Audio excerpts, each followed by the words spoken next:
given this right angle triangle and we are told to find sine, cosine, and tangent of this unknown angle of B.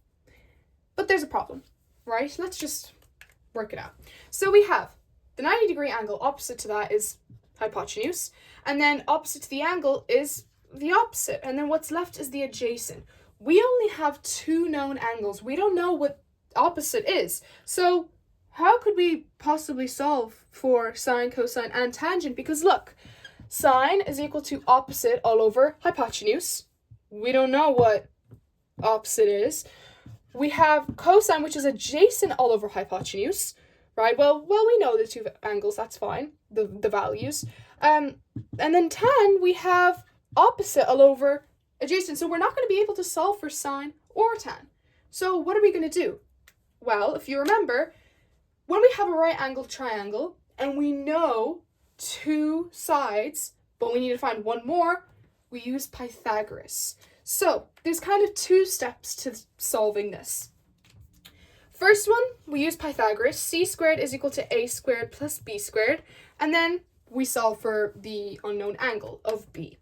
Firstly, the h, so the hypotenuse of 13 is always C. So C, we already know the value of the hypotenuse, which is 13. And then we have 5, but we don't know what the opposite is. I'm just going to call the opposite B. It doesn't matter. It can also be called C. Really, it doesn't matter unless if the hypotenuse is actually focused on. So we have 13 squared, that's 169. And then 5 squared, that's 25 plus B squared. So 169 take 25 is equal to B squared. These two taken away gives us 144 is equal to B squared. And this just essentially gives us B is equal to square root of 144, which is 12. Perfect. So now we know what the value of the opposite is. It is 12. So now we can solve for both sine, well, all three of them, sine, cos, and tan.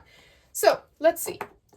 So sine of B, so that angle of B, we kind of have to state it, is, okay, so it's opposite all over hypotenuse. So the opposite, which we just found by using Pythagoras, is 12. And that hypotenuse is 13. That's the ratio. We leave it as. Cosine of B, unless if they ask you to find the inverse of it, like the actual angle of it, then we have cosine of B, so we have adjacent all over hypotenuse. So adjacent is 5, and then hypotenuse is 13.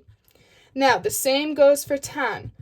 We're still finding all these ratios, right, to find the same angle. So tan is opposite all over adjacent, opposite, which we found is 12, and then adjacent is 5, and those are our ratios.